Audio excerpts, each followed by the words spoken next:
there were any doubts about Anthony Smith's legitimacy as a UFC light heavyweight contender, he definitely washed those away on Saturday, defeating Alexander Gustafsson by 4th round submission in the UFC on ESPN Plus 11 headliner in Stockholm. Just a huge performance for Smith coming off his title fight loss to Jon Jones.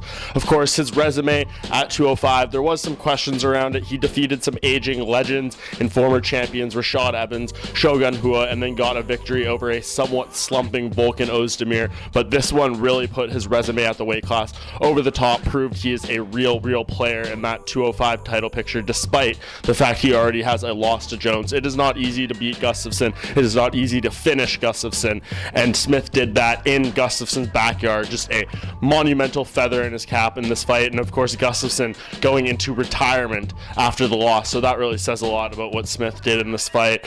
For Smith, I think the next step is absolutely obvious. This Luke Rockhold fight 100% has to happen. Of course, Luke Rockhold does have his 205 debut coming up at UFC 239, taking on Jan Blachowicz, but if he even loses that fight, win or lose, I think you need to settle the score with Anthony Smith. These two have been talking so much about each other in the past few months since Smith lost his fight to Jones and since Rockhold announced he was coming up to 205. This is the fight to make. It is a legit grudge match, and I think it would be a lot of fun to see the build-up going in between those two. Smith right now riding high.